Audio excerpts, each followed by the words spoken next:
What are you at? It's Paul from Wicked Acorn. It's the 10th of September. Can you believe it? You know what that makes tomorrow. But we won't go into that today because today is the 10th. And we're going to look at some things here. And I got a question there. What time do you think we should start our live stream? Because we're just starting to get our live stream straightened out here. And hello, Archer Garstone. Welcome aboard. We're just starting to get our live stream straightened out here, starting to figure out how to operate all this stuff. So we'll start to settle on a day and a time to do this. Right now it's been very all over the place. Sporadic, is that the word?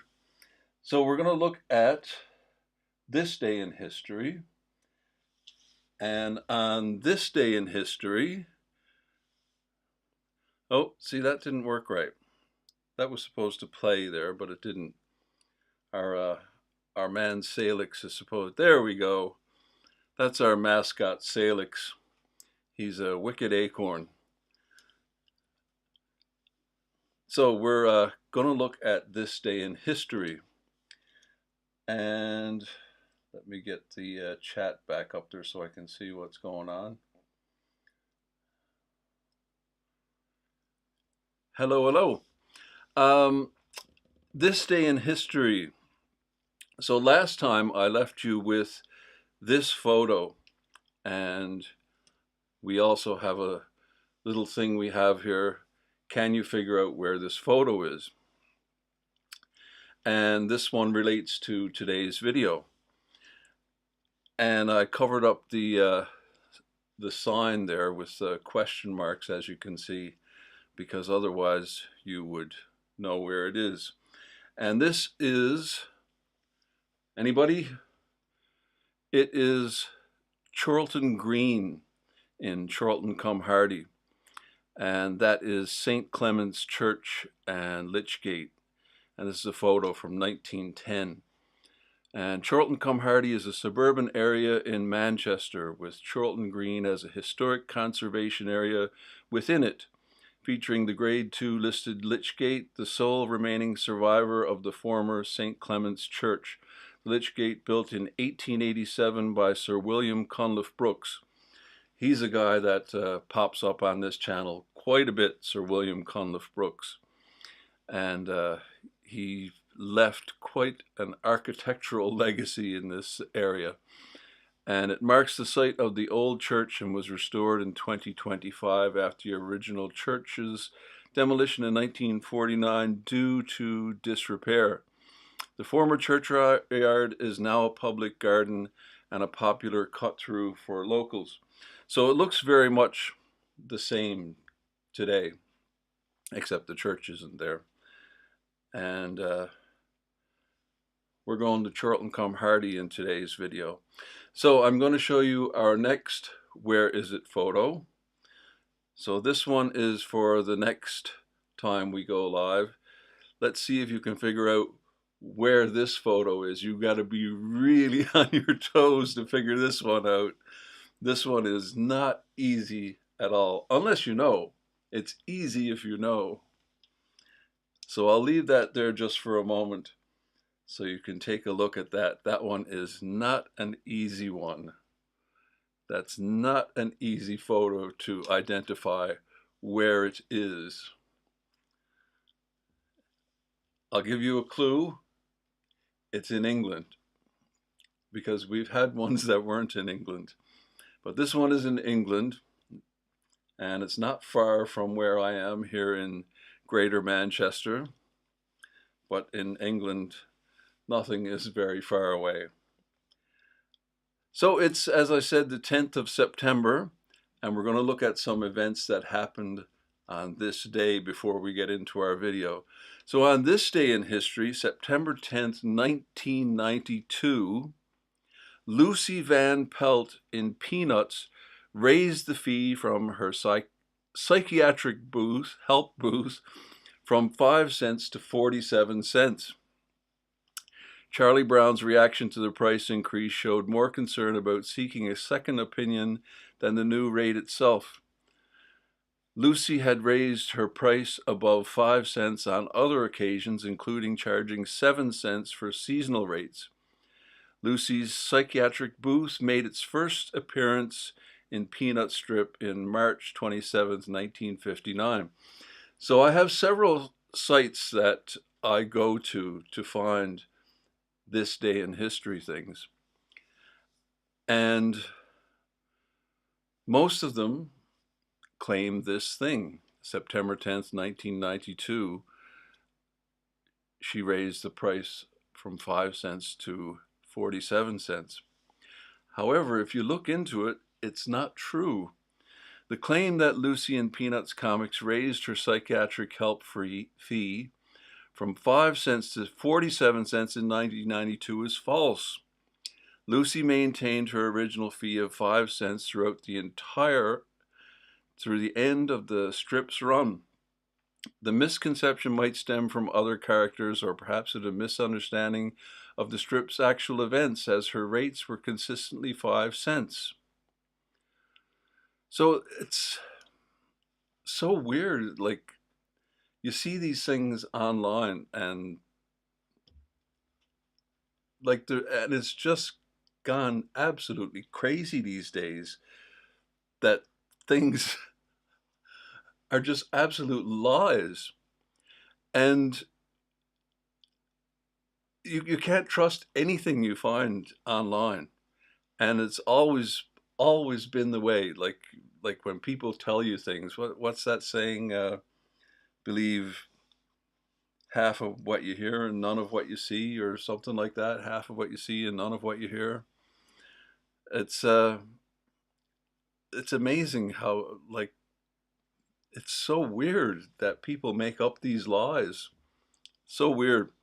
And so much so that lying in the House of Commons, if you lie in the House of Commons, you can be kicked out. You can it's against the ministerial code, and if you're deliberately misleading Parliament, an MP found to have made an inaccurate statement may be compelled to correct the record through a written statement or a point of order, and they may be required to resign. So there's a lot of that, and this was one photo I found. This is not the House of Commons. This is the European Parliament, is it? And yeah, you can be booted out of Parliament for lying, and you can also, there are consequences for saying Dunning-Kruger effect for sure. The consequences for calling an MP a liar, you're not allowed to use that word at all. Lies and liar. You're not allowed to use that at all. And my favorite one I found about that was circumventing the rule. MPs have sometimes used euphemistic phrases to sidestep the rule. A famous example is Winston Churchill's use of terminological inexactitude. I don't know who he accused that of. And again, I didn't actually look that up. How's your brew, Asterix? I got your email, by the way, and I'll get back to you on that. Yes, that sounds fantastic. My cup is a I Love Didsbury cup. I get the cups that didn't work out properly. There's a I Love Sale one and an I Love Manchester one in different places. It's a mosaic I made, and that's what we do here. Usually I have this camera going with a mosaic that I'm working on, but I haven't had that on the go for a while yet, but we'll get back to that. What else have we got here on this day in history? On this day in history, this is coincidence, because these guys came up in yesterday's video indirectly. This is Jethro Tull, the band, and we were talking about Jethro Tull, the inventor from the Industrial Revolution yesterday. He invented the seed drill, was it? A machine for planting seeds. And it is Barrymore Barlow's birthday, and he's the drummer for Jethro Tull. And Jethro Tull was a great band. What is this?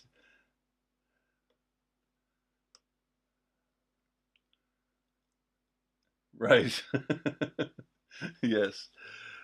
Yeah. The drummer for Jethro Tull. So, can you figure out which one is the drummer? I always like this when I see bands that I don't know. Which one of those is the drummer? I know Ian Anderson. I know which one he is, but I don't know the rest of the band. So which one is the drummer? There you go. That's Barry Barlow. And what a coincidence.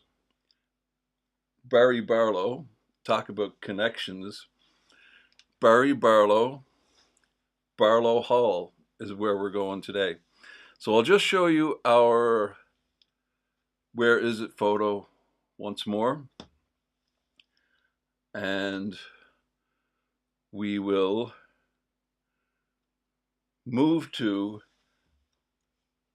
the video we're going to look at today. If you looked at the description of the video, you know where we're going today, because it is in the description. And today we're going to Barlow Hall in Chorlton-cum-Hardy. So we'll let it roll and get into the video. A recent poll revealed that 1 in 4 people in England don't know who the patron saint of England is. More people celebrate St. Patrick's Day than good old St. George's Day. So it wouldn't be one bit surprising if more than a quarter of the population doesn't know who the patron saint of Manchester is. It's St. Ambrose Barlow, and today, September 10th, is St. Ambrose Barlow's Day. Edward Barlow was born in Chorlton-cum-Hardy, now part of Greater Manchester. He became Father Ambrose Barlow. This was in the turbulent times of the Reformation in England. Charles I issued a proclamation that all Catholic priests had to leave the country on penalty of death.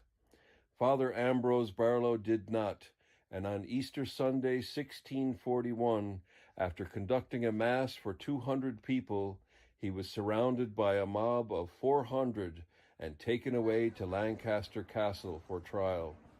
He was found guilty, hung, drawn, and quartered, his limbs boiled in oil, and his head put on a pike. He became St. Ambrose Barlow in 1929, and later the patron saint of Manchester.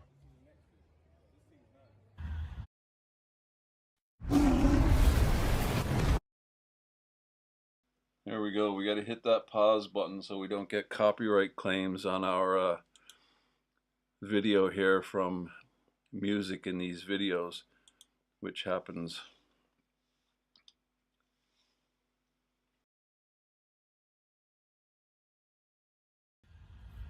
So this is where St. Ambrose Barlow first appeared to me, in a figurative sense, that is. I discovered his name when I was researching this bridge, and it's a curious little place. I believe it to be the oldest bridge in Sale. A bunch of communities meet here. It's on the border of Sale, Brooklands, and Bagley, and Northernmore. They all meet here, and if you stand in the right place, you could probably put an appendage in each one. This is probably the oldest bridge in the area. Now, I don't think it's old enough for Ambrose Barlow to have crossed over. I believe it was built in the 1770s. The stones inside appear to be the same type of carvings in the stones as ones I found alongside the Bridgewater Canal, which would make it in the 1770s, I guess. So yeah, it's I've done several videos about this bridge, and it's yeah, I think it's the oldest bridge in the area because there may be another contender, but I'll have to go inside it, and I need a pair of wellies to do it, and I haven't picked up a pair of wellies yet. So it's a possibility that the bridge on is it Washway Road next to the Pelican there, the one that goes uh, what's the name of the brook? Not Ferrywell, not Bagley. It'll come to me. Um, the one that Ferrywell and Bagley become. What's the name of that brook? Stream, river, pond, brook. That one might be uh, older or the same age. We don't know. So this bridge, I've done a lot of videos snooping around this bridge, and yeah, the stones, that's just an uneducated guess that the stones have the same type of carving. But a history book of Sale directed me to this, that it might be the oldest bridge. So that's something that I found of great interest. So let's try and find out here. I'll tell you a little bit more about the bridge in a moment. So it's probably around that era. At least that's my uneducated guess. But I don't think he ever would have crossed over this bridge because that's way after Ambrose Barlow. But he definitely would have walked this road because it leads to his house. You would assume that this was a major thoroughfare at one time. Now don't let the tram in the background there fool you, because we're not really in an urban area. This bridge is quite large, quite substantial for this tiny walking trail that leads off it. So this walking trail would have been a major road back in the day, I think. And it goes between the Bucklow hundreds and the Macclesfield hundreds. This is the border right here. It follows the border, this trail. So we're going to walk along there because this trail leads to the birthplace of Ambrose Barlow, Barlow Hall. So the last time I was here, I forget when it was, but it was in the winter. And wow, it has grown over. So I'm wondering how much this trail gets used. It's very overgrown.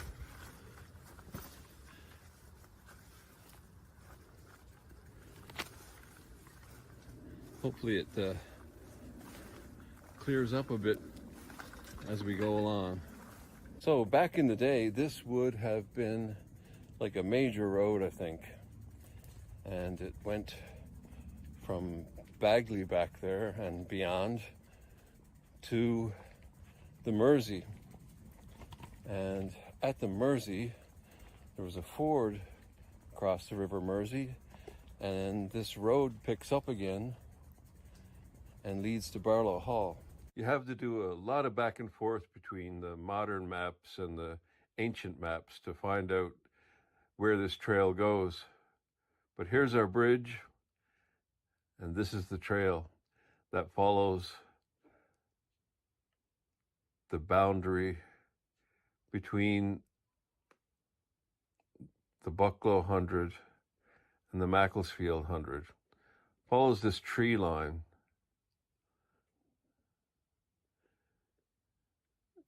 And this follows the boundary between the Bucklow 100 and the Macclesfield 100 perfectly. Kind of lose it a bit here, but it's still here.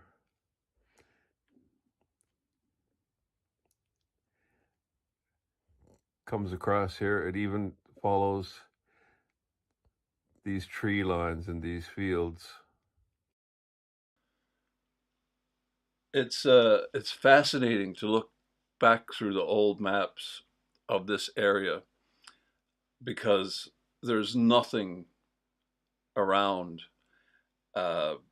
Sale and Northern Moor. They're just so far away, and that line between the hundreds, the Bucklow hundreds and the Macclesfield hundreds, that's a like a subdivision of a county, 100, and it that tree line and that little loop, even this little loop in the field there, the tree line loop, that's the border of the between the two hundreds, and it's fascinating. You can see the communities growing, growing, encroaching on they're right up to each other now. You know, like when I went to look at this, I was looking into people's backyards and stuff. So it's yeah, it's pretty fascinating. But what happened in the 1740s, was it 1745? The Crossford Bridge was torn down, and it was missing for many years. And when they put it back, not long after, there was a toll to get across Crossford Bridge. So people were used to the bridge not being there, so they had to ford across the river, the Mersey. And this was another ford uh, just here where you'll see in a second. And so what happened, or what people think happened, is that people started using this ford instead of going all the way to Crossford Bridge. People from this area, the Bagley area and this area around there, would use this ford instead of the Crossford Bridge, or the ford at Crossford Bridge, and it just became a thing that they would do. So that bridge in Bagley, Sale, Northern Moor, whatever community it's in, it's right on the border of all those communities. It it's a massive bridge, and it's just so they assume it became like a massive thoroughfare because of Crossford Bridge, because Crossford Bridge was gone.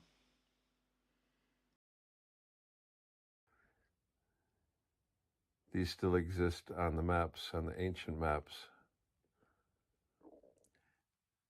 And then it kind of falls apart here, but it comes over here somewhere. This is the bridge where we cross the Mersey. So it kind of somewhere around here. Hello, 1, 2, 3, 4. Happy St. Ambrose Barlow Day. I don't know what we're supposed to wear. Like, there's no green hat or. Um, he's the patron saint of Manchester, and he's also the patron saint of stroke survivors, and something to do with artists or painting, I believe. You'll find saints are patrons of all kinds of different things. As you'll see in a minute, like I talk about Santa Claus, Saint Nick, he's the patron saint of a whole bunch of things: children, prostitutes, sailors. He's the patron saint of a whole bunch of things. And so is Saint Ambrose Barlow. He's the patron saint of Manchester, and he's often depicted with paintbrushes and like an artist palette. So I think he's the patron saint of some type of artistry. So I don't know what we're supposed to do on St. Ambrose Barlow's Day, but happy St. Ambrose Barlow Day. He's the patron saint of Manchester. Yes, the National Library of Scotland I use quite frequently. It's wonderful. Happy St. Ambrose Barlow Day. Yes, indeed. Where the ford would have been across the Mersey. And here is the golf course on the other side. And this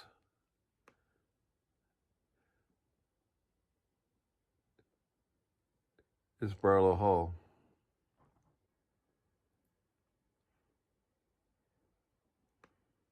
So I've talked about the significance of all these things in previous videos about the bridge, but we didn't come this way. I explained it on the map, but we didn't actually walk this way. So today I'm going to walk this way and carry on to Barlow Hall. Using Gumtree, Yeah, I use the Library of Scotland quite a bit. It's fantastic. We don't have any such thing in North America, of course. There's no national map of Canada, or there probably is, but it's not as accessible, and it doesn't go back as far, of course. Um, yeah, it's fantastic. The National Library of Scotland. Well, the whole OS map thing is what it is. It's a collection of OS maps and other maps as well, and it's fantastic. It's amazing to see how places have grown over the years.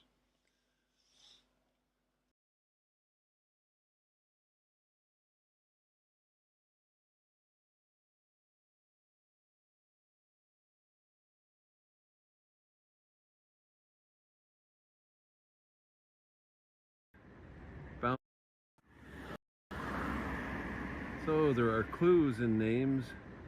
Boundary Grove.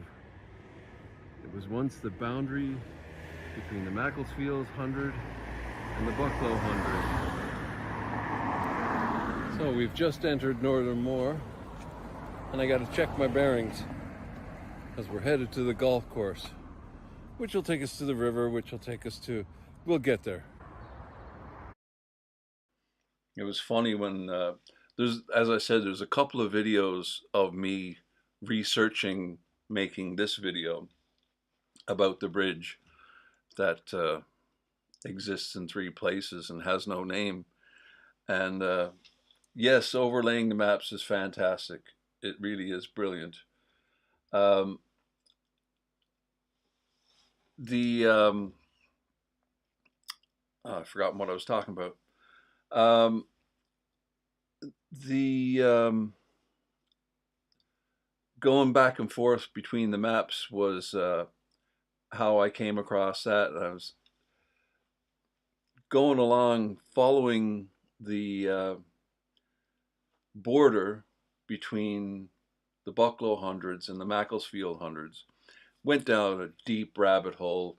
The Macclesfield hundreds, the Cheshire Archers, the famous Cheshire Archers of the Battle of Cressy and King Edward and all that stuff. The Cheshire Archers were from the Macclesfield hundreds. That's where the elite Cheshire Archers came from, the Macclesfield hundred. And we're right on the border, so went down a deep rabbit hole looking into all that stuff. And yeah, so there were probably a few Cheshire Archers from Sale as well. So that's something to continue to look into. I haven't found anything yet. We're on the trail of a miller at the moment, trying to find out who was the miller at the mill in Ashton-upon-Mersey. So yeah, and as I was doing the overlay back and forth between and Google Maps as well, I came across this Boundary House, Boundary Grove. There's a place called Boundary House, and of course the name of the road is Boundary Grove, and it's right, it is the border, the boundary between the Macclesfield 100 and the Bucklow 100. Here in Sale, we're in the Bucklow 100.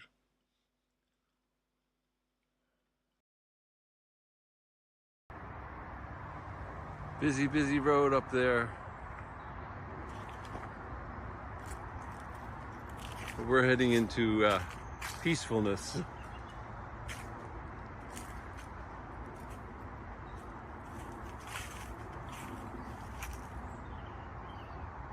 So the road from the bridge probably led some way this way.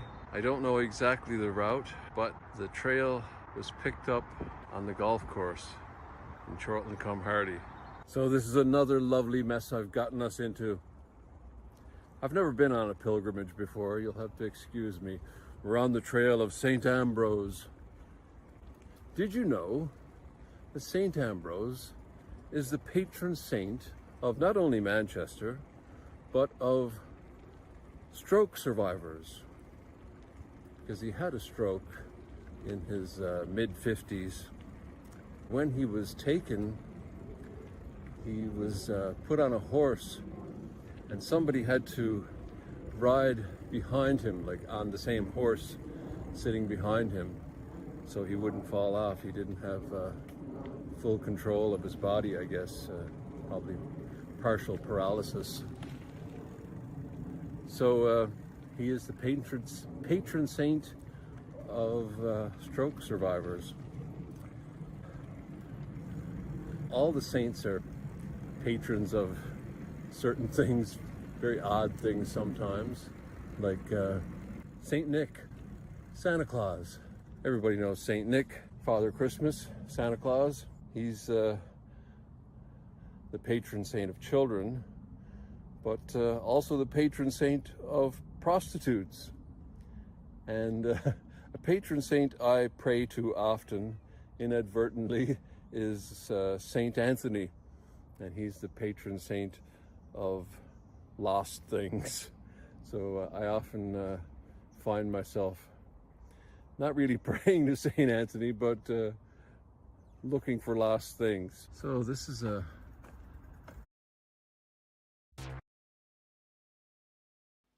another advert. Eve to me is... I have to switch to there so it mutes the video so I can skip it. It's such a nuisance.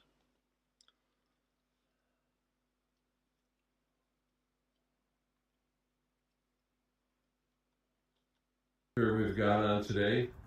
I've never been here before, but apparently this is a bridge across the Mersey.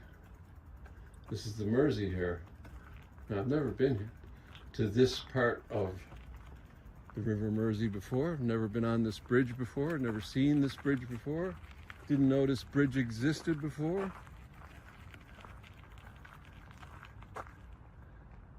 That kind of stuff happens on pilgrimages.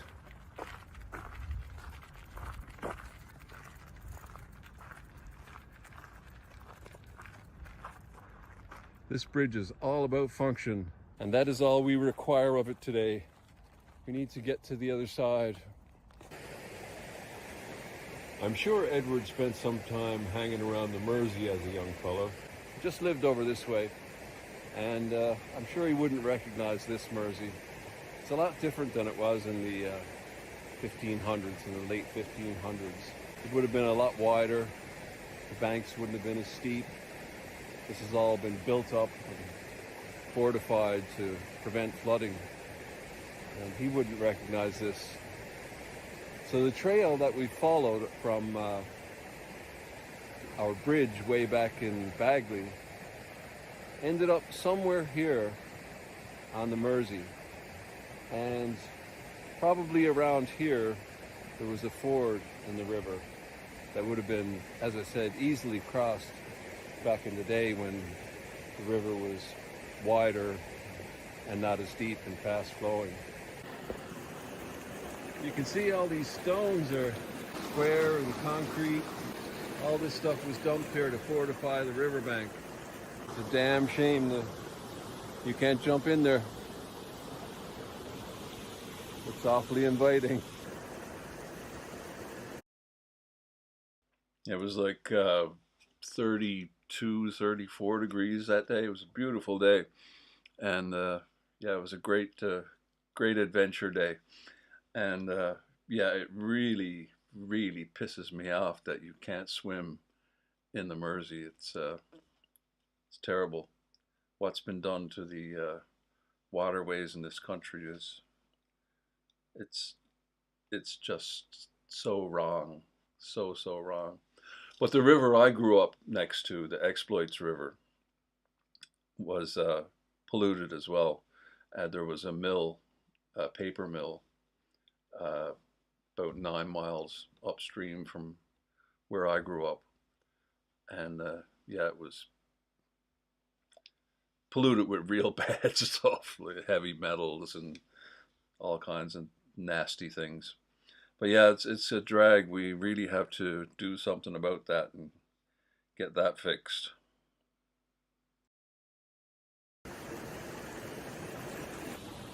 It's only a couple of days ago I was complaining about how cold it was. Ambrose Barlow was born in 1585. And the year before he was born, his paternal grandfather was imprisoned. He died in prison for being a Catholic. The Barlows were reluctant converts to this new Anglican or Church of England, and his father had 2/3 of his estate confiscated. Lancashire and its gentry were largely Catholic during the Elizabethan era. They resented being forced into a state religion by a woman, no less. There were real threats posed on the Queen and later on the King. We all remember the 5th of November. It was a Catholic plot, and no doubt the gentry of Lancashire played a part. This was the time of the Spanish Armada, and it was feared that Spain would take advantage of Lancashire's loyalties to Rome and their shared Catholicism. So much so that some of the earliest surviving tactical maps of Lancashire were drawn up. Note the little crosses. These were known or suspected Catholics. The one with the red circle is where Ambrose was eventually seized and taken away. You'll even find old maps like that in the Library of Scotland that you can overlay. It's a pretty rudimentary map, but they do try and even overlay old maps like that. Yes, that's a Bailey Bridge, isn't it? Yeah, it looks like a Bailey Bridge for sure, and yeah, it's amazing, isn't it? Uh, yeah, it's uh, it's pretty amazing the things that you have in this country. It really is. The one with the red circle is where Ambrose was eventually seized and taken away to jail in Lancaster Castle years later. It was around this time that Alex Barlow sent his sons William and Edward to France and Spain to become Catholic priests. In 1617, Edward became Ambrose. He was ordained as a Catholic priest, and he decided to move back to England. And this was a pretty scary, dicey thing to do at that time, but I guess he knew exactly what he was doing. He wanted to go back and preach to the Catholics in England. This was in the reign of James I. Tensions had eased a little. They weren't as bad as in Henry VIII and Elizabeth I's time. You could still end up getting imprisoned or tortured or even executed. But things had eased up a little bit. There were still spies and people positioned at the ports and borders waiting for Catholic priests to try and sneak back into the country. That's exactly what Ambrose did. And he moved here to the south of Lancashire and began preaching to the Catholics in the area. And he was in sort of friendly territory. He was well received and well liked, and everybody welcomed him. And he had like a 4-week schedule. He would spend 4 weeks at one place and administer to the congregation, the secret underground congregation of Catholics, and then move on to another place for 4 weeks, for a month or so. And he would spend his time preaching to the Catholics in the area, clandestine meetings in secret places.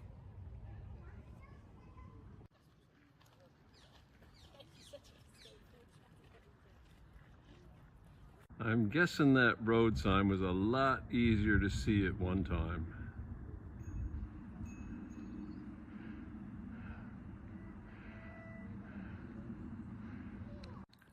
Chorlton Cum Hardy Golf Club.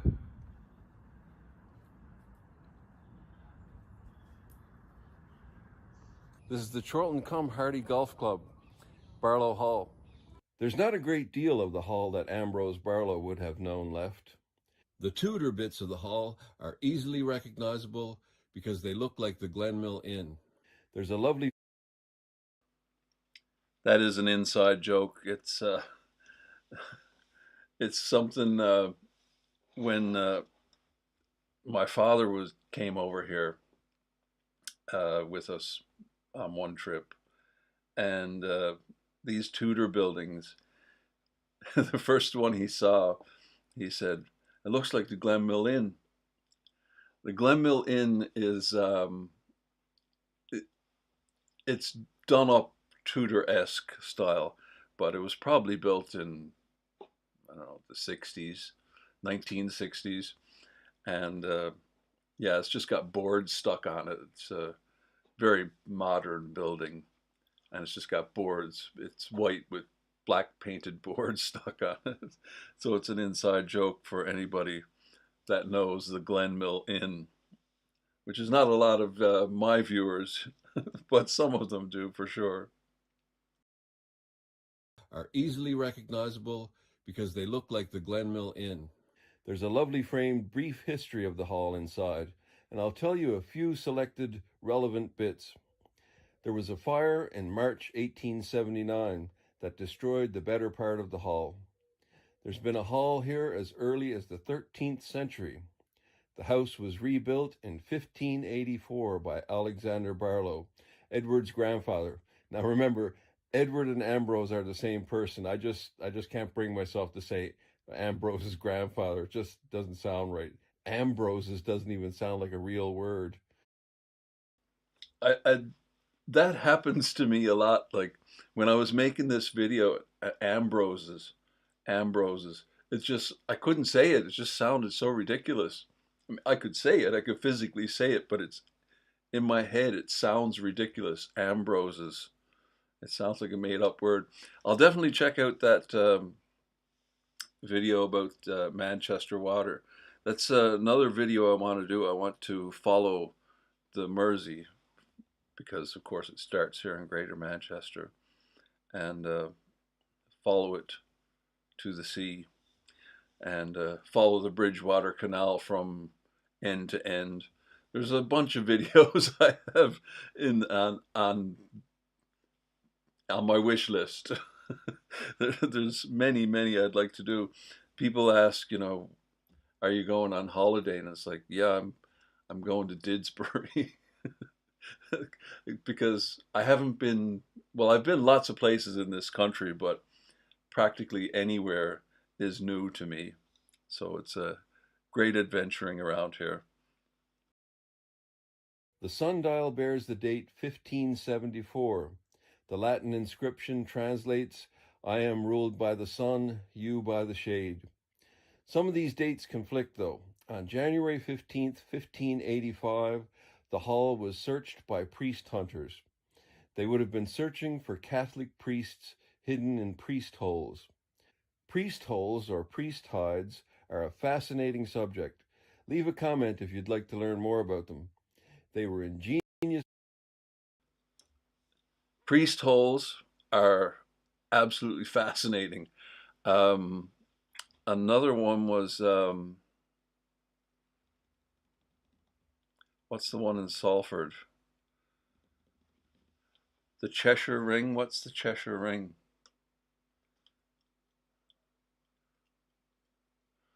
Um, what's the one in Salford? The hall in Salford. The name escapes me at the moment. Um, because he was Catholic as well, and that's in the Guy Fawkes video. Um, can't remember. It'll come to me, like the other thing I'm trying to remember that I've forgotten. Uh, damn it. Liverpool Leeds Canal. Wow.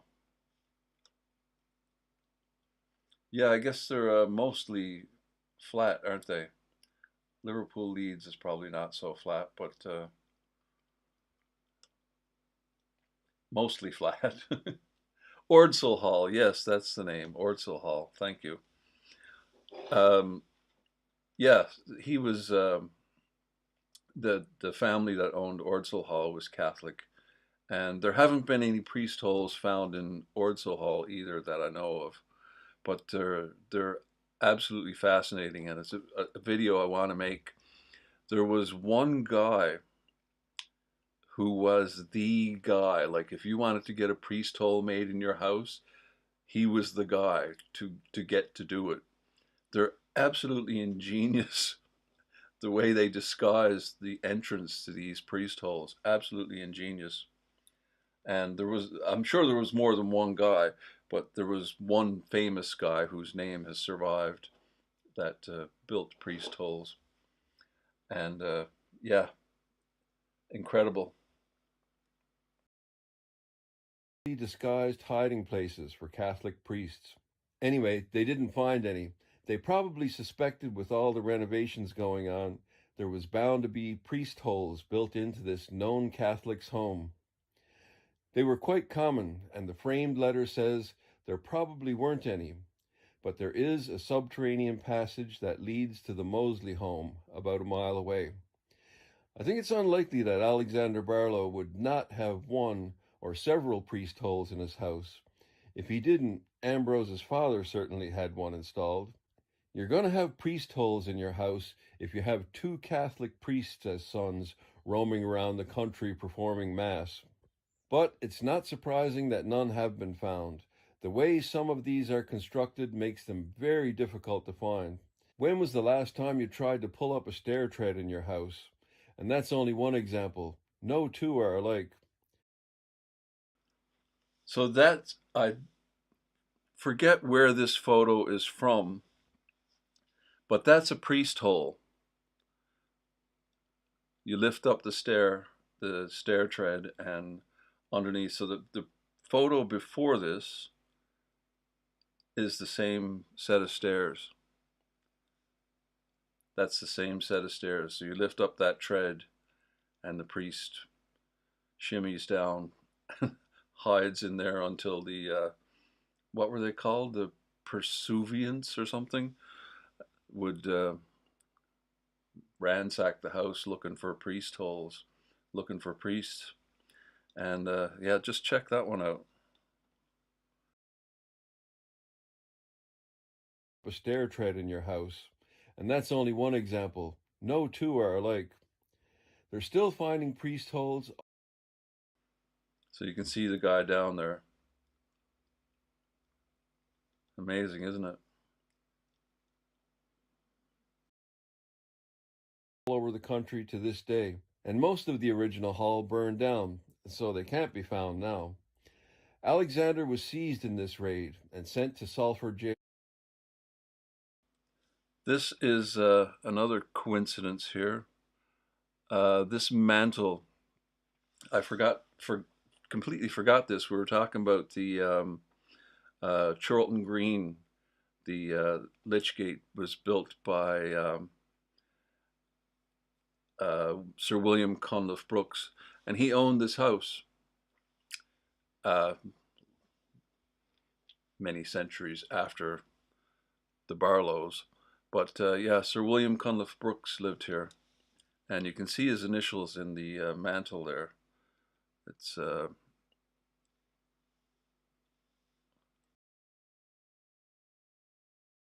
Can't be found now.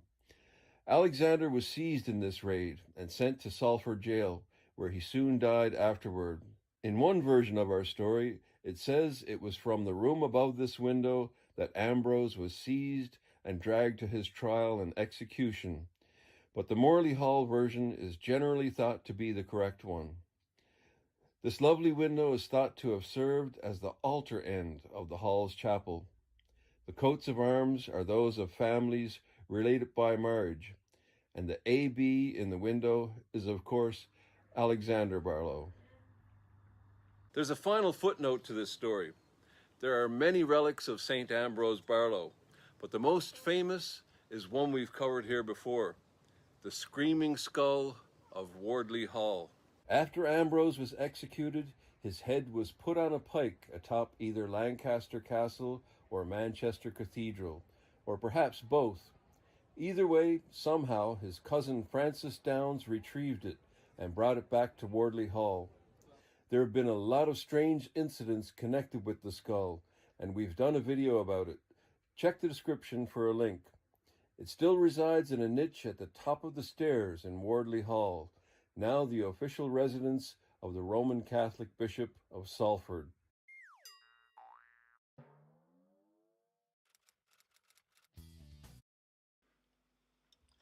yeah, the Screaming Skull of Wardley Hall. It's the skull of Ambrose Barlow, and that's a fascinating little tale too. It's I'm not I'm not a big believer in ghosts or that kind of thing, but yeah, there's a lot of ghost stories attached to the Screaming Skull of Wardley Hall, and he the guy who owned the hall centuries after got fed up with this skull in the house, and he threw it in the moat, and there was a big storm or something, and they blamed it on the skull, so they drained the moat to find the skull. Craziness. But yeah, there's a whole bunch of relics of Saint Ambrose Barlow. Um, I think one of his fingers are in the United States somewhere. Yeah. So the patron saint of Manchester, Ambrose Barlow, 10th of September. It's his birthday today. Saint Ambrose Barlow Day. So we shall. Now I don't know if we will be on tomorrow, so I will show you our where is it photo for the next live stream. 100 miles. You didn't do that in one day, did you? um, the yeah, that's our where is it photo. So have a think on that one. Unless you know, you will never figure it out. It's a very close up photo of this place, but it'll be related to our next video, which will might be Monday, I think. And we're gonna have to get a time and day or days worked out to. You did it in a day, 100 miles. Wow, that's impressive. Um, yeah, we're gonna have to get something worked out for when we'll do this live. Yes, yes, it's acorns in the hand. Yes, uh, that might give you a clue. Um, so yeah, we'll try and figure out what time and day will suit us best, because I don't think I can keep up doing this every day. It cuts into life and work preparing the video, not doing it. Doing the video is not so much a task, but getting everything ready for it. But that was the that's the thing, getting all this ironed out, all the technical side of it, and I think we've got it. I think it's pretty much ironed out there now. So we'll see you in the next one.